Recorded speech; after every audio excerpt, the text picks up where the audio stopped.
Hey everyone, it's Robin, Artist Island Crafts, and welcome to my studio. Today I'm going to show you how I create and sew the scrappy binding for this little snowman flying geese mini quilt. This is a video that was requested by one of my viewers. They'd mentioned that I talk about scrappy bindings a lot, I use them a lot, but I've never shown you how to do it. It's really easy to let something like that slip by and not realize that I talk about something, I use something a lot, and I forget to show you guys how to do it. So today we're going to make up for that, and we are going to make a 2-fabric scrappy binding for my flying geese quilt. Now for me, my scrappy binding varies by project. Sometimes I'll use the leftovers from the front of a quilt. Sometimes I'll use the leftovers from the back of the quilt. And sometimes I'll just pull fabric from my scrappy stash and use that. So maybe you're making an entire quilt, it's all pinks and purples for someone who loves pinks and purples. And you've used up just about everything you have in the front of the quilt and the back, and you don't have much scraps left over. You can either purchase some fat quarters to fill that need, or you can go into your scrappy stash and see what you have for purples and pinks. Now for this project, I used the fabrics from the back into my binding. And you can see here that I have some pretty long strips. Maybe you're using a jelly roll.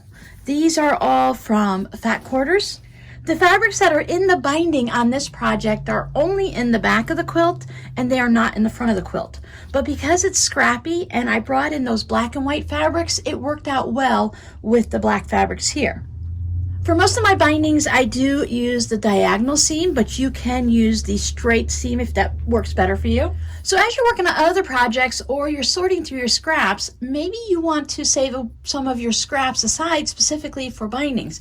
If you make a lot of quilts like I used to in the past that had a black element, maybe you want to save some of your black and whites or your darker fabrics. If you make a lot of bright quilts, save your bright fabrics. If you cut your bindings at 2 1/4, 2 1/2, you can pre-cut those scraps and put them in a special container. I have a leftover binding container. I don't put all of my binding in here, but a lot of the times it ends up. If I just have a short piece of red or black or some type of a rainbow colored fabric, I put it right into my scrap bin sorted by color. But if I have a lot of binding left over, I put it in here. This actually happened to be a dog treat container, so it had that nice sealing lid. And anytime I need a binding for a scrappy quilt or even a regular quilt, I can come in here first and see what I have. So maybe I have one with a lot of primary colors or something, following the rainbow type. I could use this or add this to something. I've also started saving my single fold binding, especially my white ones, so that I can use it in a future project. And I like that it's clear so that I can add color to my shelves here in my sewing room. So you can see some of my scrappy in there. Now this has really, really long strips to it, and I just kept adding whatever, maybe it's a width of fabric or something like that, just to get enough to cover my quilt. Now sometimes my scraps are really small, so I went ahead and I stitched these together end to end, not doing the diagonal cut, because if I went diagonally, I would lose so much of my fabric that I would not get this look. And if you can see here, all of my pieces of fabric were cut at about the same width, varying here and there. But all of my blacks look like they're the same, and then I just varied my colors based on what I had. Now, even though this has some Halloween fabrics in it, you can see that it is mostly black with some bright colors. So I could put this on any type of a quilt and it would work for it if it has this type of theme. Today, I'm working on this mini quilt.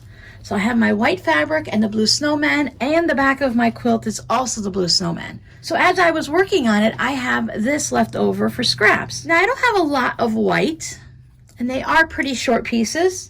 They're only a little over 9 inches, but that's going to work fine to put it in this quilt.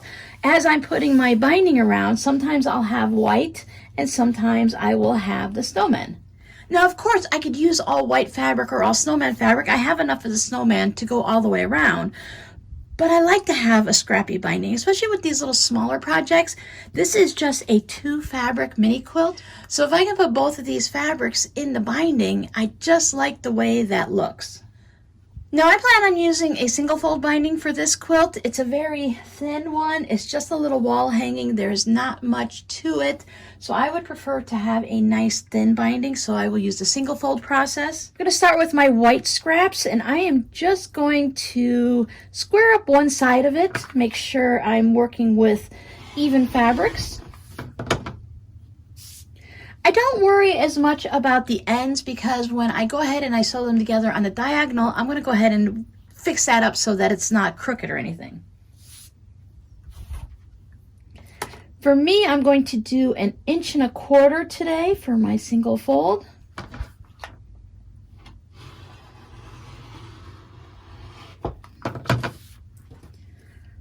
Don't think I will have enough here. Nope, this one is just short. If I were going to be doing it for 1 1/8 inches, this would be perfect. Now remember, we all do our binding the way it works for us. So maybe your numbers are a little wider or a little narrower than somebody else's. Then I have these scraps, and I can decide, do I want to be, maybe I want to be equal. Maybe I want to have 9 inches of white and 9 inches of the snowman and make it nice and equal all the way around. I could take my white and I could cut all of these in half, or some of them in half, or I could cut some short and some longer, or leave it. There's just so many options. It's all up to you and the look you're going for. So I have my larger pieces. I'm going to leave those set aside, and I have these smaller ones in here. Now you may ask, how small can I go? Well, you can go as small as you want. You're just going to be putting up with the seams, so that makes a big difference. Because I wanted that specific look here, I have seams everywhere. Same thing on here, so I have those cross seams everywhere. That's going to add bulk to the edge of my quilt. But on these, since I did it on the diagonal, that's going to disperse that extra bulk, and it's going to make it easier. Just remember, if you're using shorter fabrics and they're not that long, you're going to only have a small amount. You might only have this much showing, or even this much showing. It all depends on the length of your fabric. So is your project going to work if you have very narrow strips? That's something to think about. Or is it better if they are longer? So now with this little quilt, if I wanted to only have the snowman, I would have to piece it to go all the way around. I think my project ends up to be about 16.5 inches square all the way around. So I'd have to at least piece 2 with the fabrics to be able to go all the way around. So you know you're already going to be piecing something. So if you want, you can just have all of your snowman fabric or all of your white fabric and then just piece enough to get around. And while technically it's not scrappy because it's all one fabric, it's the same process. You have to piece those together, and we have to piece these together. I like to pull up the calculator app on my phone. I have to figure out how much binding I'm going to need to go around my quilt and add that 10 or 12 inches or whatever you happen to add to give you that extra binding to make sure everything works out all right. So then I have my phone sitting here with the calculator up, and let's say I need 100 inches of binding. So I'll type in 100, I'll hit the minus, and then I'll cut this strip. So this strip is 18 inches. So I'll just do the minus 18, hit minus again. I have 4 of my 9-inch. Okay, now these strips are 9.5 inches. It's easier to figure out if I just say they're 9 inches. So I have 4 of them.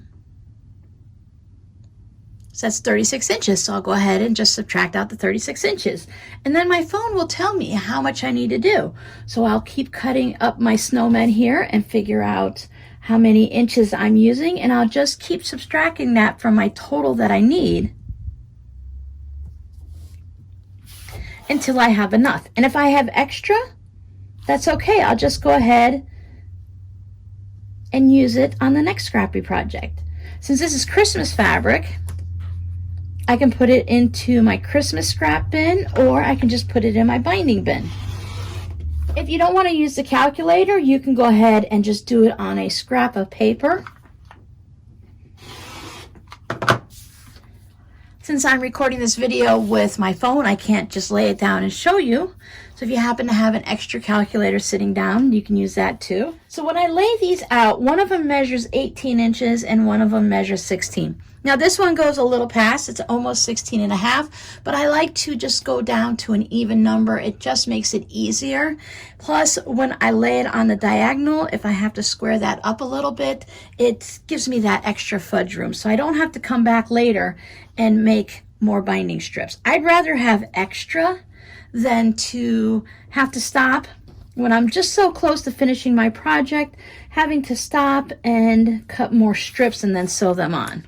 I'm going to keep cutting up some of these scraps. I'm going to pull out my calculator and just see how much I need so that I can see where I'm at. And then I will show you how I sew these together without straightening up the edge. Now, because I'm working on just a little mini wall hanging, I'm not going to have a lot of binding to worry about. So I ended up cutting my scraps, just some of them, and this is what I ended up with. And I have those 4 white strips. And for this project, I thought, well, let me see what it looks like. I can just add my white strips in between. With this being a shorter strip, that can just get added into anywhere. So maybe I might want to add that strip onto here.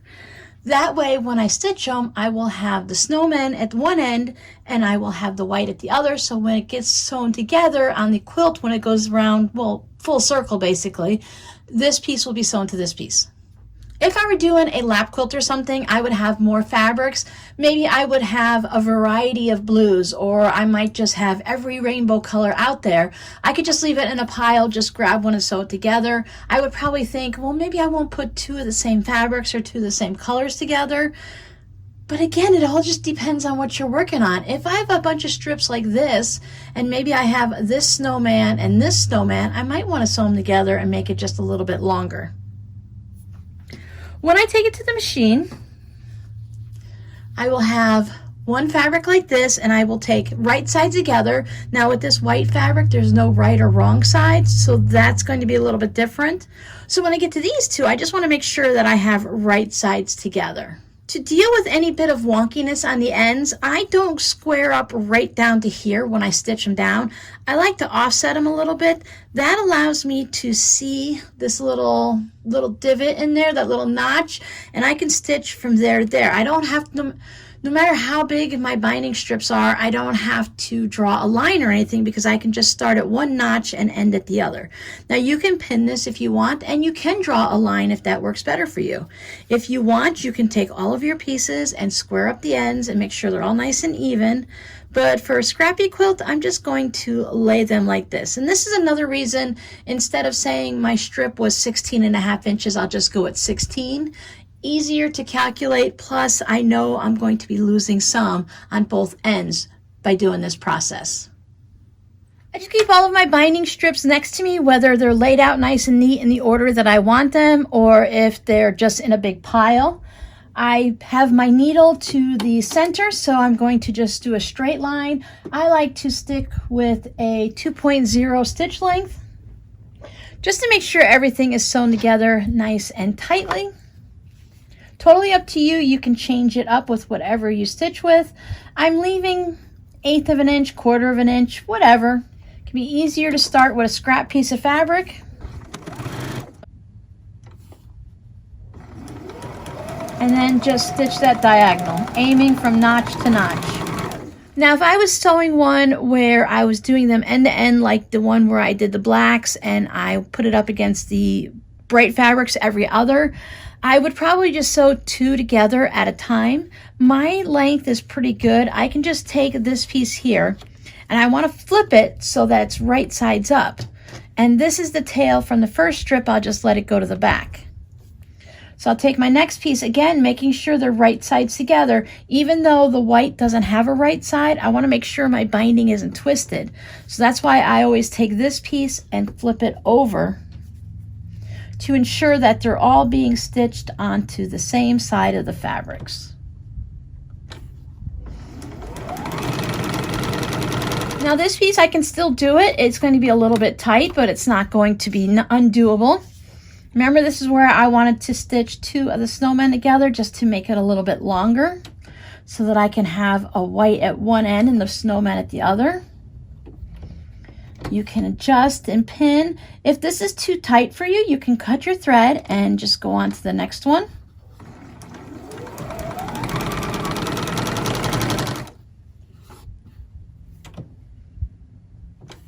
So then I will just continue sewing,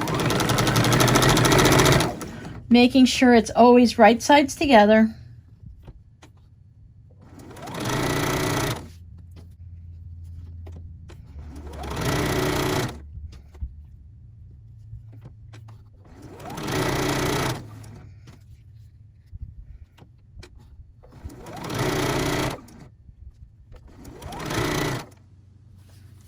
When I take it off the sewing machine, it's going to be like this. Let me get rid of that scrap of fabric. You can use scissors, it works just as well for this. Just need to snip that little bit of thread in between each section that I stitched. And then before I do anything else, I just want to double check just to make sure everybody is facing the right direction. Nobody got accidentally twisted. So there's the two snowmen that I put together. If I was using my standard 2.5 inch binding, I will normally lay this down and use my rotary cutter and ruler so I can cut it exactly 1/4 inch off of there. Many times you'll get a larger triangle that you can save for something else. But I just take this little one with my scissors, and you see how there's that little extra bit that sticks over, that little bunny ear or tail. I trim those off. As I'm trimming this, just be careful you're not cutting anything else. And the reason I like to trim them off now is just because when we have our binding, it's just going to add that little extra bulk there. So when you're stitching it down and bringing it around to the front or back, it just kind of gets in the way.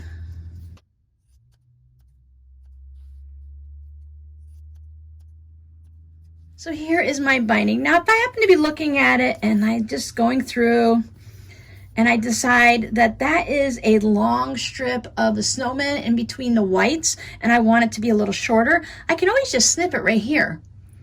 Get another piece of white scrap fabric, stitch it in place, trim it all up like the rest of them, and then I'll be all set to go.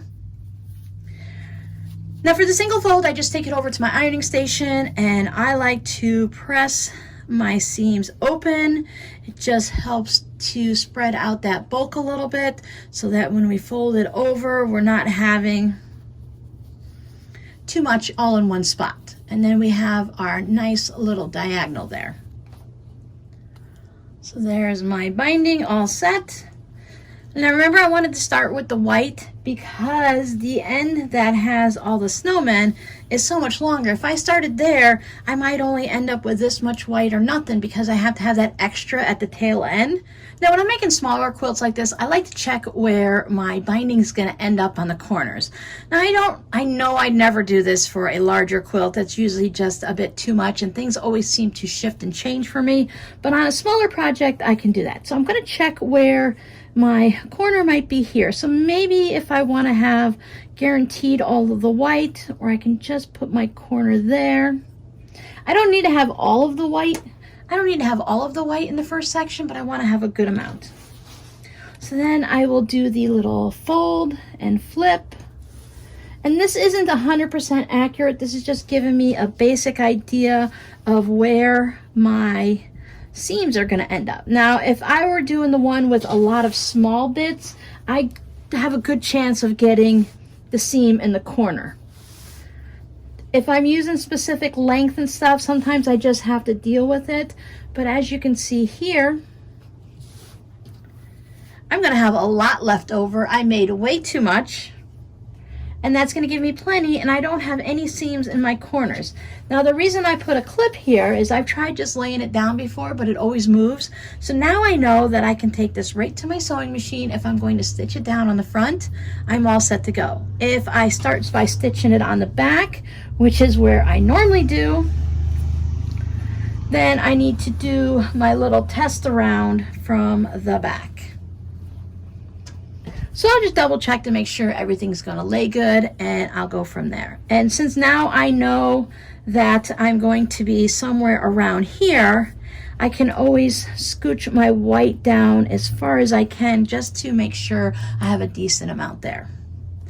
I'm going to stitch mine to the back of the quilt, bring it around to the front, and then stitch it down by machine that way. If you prefer, you stitch to the front, bring it to the back, hand stitch it, or do it by machine. Whatever works for you. We're just making our binding strip today, and you use whatever numbers work for you and stitch it down however it works for you. I have a nice long strip of binding left over. Because I've run short many times and I'll run short many more times, I always like to cut some extra, especially if it's scrappy. I'm not really worried if I have this leftover piece. I can again add it to my binding bucket, or I can just snip these off. Look, I would get a little half square triangle if I cut it properly. I can put this in my Christmas bin, and I can put this in with my white. There is my scrappy binding. I have 1 white corner and 3 blue because I didn't take the time to figure out exactly where it's going to go. You can also see my little squiggly lines for my quilting on the diagonal. Scrappy binding works no matter how you sew your binding down, no matter what size binding you use. So for those of you that were interested, I hope this video helped. I have a playlist for other types of quilting videos and tutorials that you can go ahead and check out on my channel. I like scrappy binding on the back just to see the pops of the white against the fabric that matches. And then opposite on the front, I like seeing those pops of blue with just a little bit of hidden area that just kind of disappears with the white. So your scrappy word for today is winter. I live in Southwest Florida. I have seen snow twice living here in the past 40 years. And you need to look real quick because that snow is not going to last. I saw it once as a teenager growing up, and I think I was in high school at that point. And then I've been in this house for 20 years, and we saw a dusting of snow once in this house. So if you enjoyed this video and had fun working on a scrappy binding with me, please hit the like button. And if you want to see more scrappy projects, more quilty projects, more random fabric projects, hit that subscribe button. And don't forget to ring the bell so that you know when I put up a video. Now, if you'd like to get an email whenever I pop up a video, drop down into the description box down below this video. I have a free email notification system that you can go ahead and sign up, and you'll receive an email every time I put up one of my videos. Thanks for hanging out with me. I'll see you guys later. Bye.